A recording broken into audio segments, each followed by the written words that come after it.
সুরক্ষা সামগ্রী ছাড়াই উঁচু উঁচু বৈদ্যুতিক খুঁটির উপরে কাজ করছে শ্রমিকরা। যে কোনো সময় ঘটতে পারে অঘটন। তাহলে কি শ্রমিকদের জীবন নিয়ে ছিনিমিনি খেলছে পাওয়ার গ্রিড? রাজ্য সরকার রাজ্যের সার্বিক উন্নয়নে মনোনিবেশ করেছে, এই দাবি শাসক দলের। বিশেষ করে রাস্তা, বিদ্যুৎ, পানীয় জল একাধিক বিষয়ের উপর গুরুত্ব আরোপ করেছে। আর সেই অনুসারে রাজ্য জুড়ে চলছে কর্মযজ্ঞ। এই কর্মযজ্ঞের বরাত পেয়েছে একাধিক বহিরাজ্যের ঠিকাদার সংস্থা ও এজেন্সি। কিন্তু বরাতপ্রাপ্ত একাংশ ঠিকাদার ও এজেন্সি শ্রমিক স্বার্থ সংশ্লিষ্ট বিষয়গুলির দিকে নজর দিচ্ছে না, এই কথা বলাই চলে। এমন দৃশ্য শুক্রবার ক্যামেরাবন্দী হলো সাবরুম মহকুমায়।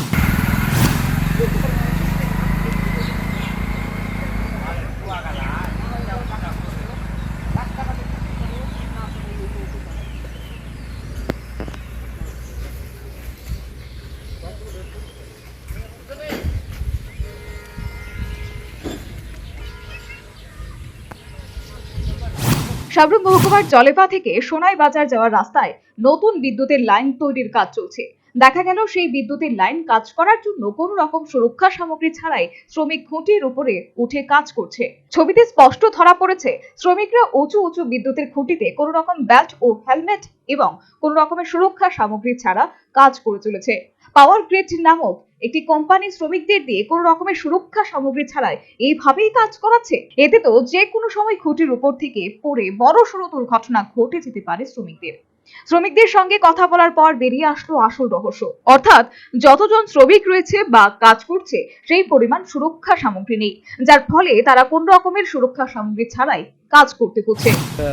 এমন পরিস্থিতি আমাদেরকে দেওয়া হয়েছিল, আমরা কম সামান্য কারণে এটা আর কি। কোম্পানি তোমাদেরকে সঠিকভাবে দেয়নি? না, হ্যাঁ সেটাই। তোমাদের হেলমেট নেই? হেলমেট আছে, 15 জন লোক আছে, ওর মধ্যে 4-5টা হেলমেট আছে। আচ্ছা, কোম্পানি তোমাদেরকে 15 জনকে 4-5টা হেলমেট দিয়েছে। হ্যাঁ। তো বেল্ট আছে তোমাদের? Full body harness. হ্যাঁ, ফুল বডি হারনেস একটাই। একটা। তো কাজ করছো কতজন তোমরা? 14 জন। 14 জন। তো এই ব্যাপারে তোমরা ঠিকাদারকে কিছু বলোনি, বা কন্ট্রাক্টর যেখানে যে ইঞ্জিনিয়ার আছে তাদের কিছু বলোনি? না, তাদেরকে জানানো হয়, তারা ওইভাবে করছে। তোমাদের কি ইন্স্যুরেন্স আছে? জি না। হ্যাঁ, কোনো ইন্স্যুরেন্স নেই। এই যে এভাবে কাজ করছো, যদি হঠাৎ করে কিছু হয়ে যায়, এর দায়ভার কে নেবে? এই কাজটা কোন কোম্পানির? পাওয়ার গেট। এছাড়াও দেখা যায় কাজ চলাকালীন অবস্থায় সেখানে বরাদপ্রাপ্ত পাওয়ার গ্রিডের কোনো ইঞ্জিনিয়ার বা আধিকারিকদের দেখা মেলেনি কর্মস্থলে। এই হচ্ছে বাস্তব অবস্থা। এদিন সাবরুম সংস্থার প্রতিনিধি সুকান্ত দাসে জানিয়েছে, সংশ্লিষ্ট বৈদ্যুতিক কাজে নিযুক্ত শ্রমিকদের সাথে কথা বলে জানা গেছে শ্রমিকদের অধিকাংশই পশ্চিম বাংলার মালদা, মুর্শিদাবাদ সহ বিভিন্ন জেলার বাসিন্দা। অর্থাৎ সংশ্লিষ্ট কাজে নিযুক্ত শ্রমিকরা অধিকাংশই পরিযায়ী শ্রমিক। সে যাই হোক, কর্মস্থলে শ্রমিকদের সুরক্ষার জন্য কেন্দ্র এবং রাজ্য সরকার বিভিন্ন আইন প্রণয়ন করেছে এবং সেই আইন অনুসারে শ্রমিকদের কর্মস্থলে সুরক্ষা সামগ্রী প্রদানের কথা সংশ্লিষ্ট বরাদপ্রাপ্ত ঠিকাদার কিংবা এজেন্সিগুলির। সুতরাং বলাই যায় পাওয়ার গ্রিড কোম্পানিও শ্রমিক স্বার্থ সংশ্লিষ্ট আইন মেনে চলতে বাধ্য। কিন্তু শুক্রবার দেখা গেল এর বিপরীত চিত্র। এক্ষেত্রে সুরক্ষা সামগ্রী ছাড়া যদি কোনো ধরনের শ্রমিকদের বিপত্তি ঘটে, তার দায় কে নেবে? এদিন শ্রমিকরা স্পষ্টই বলেছেন, প্রয়োজনের তুলনায় তাদের সুরক্ষা সামগ্রী দেওয়া হচ্ছে না। স্বাভাবিকভাবে প্রশ্ন উঠছে, কেন দেওয়া হচ্ছে না? সংশ্লিষ্ট কোম্পানির কাছে কি শ্রমিকদের জীবনের কোনো মূল্য নেই?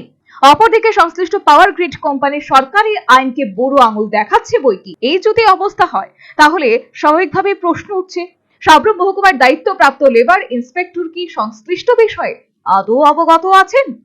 যদি থেকেই থাকেন, তাহলে শ্রমিক স্বার্থ সংশ্লিষ্ট বিষয়ে কোনো পদক্ষেপ গ্রহণ করছেন কি?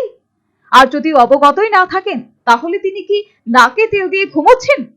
এই অভিমত সচেতন মহলের। Bureau report, news vanguard.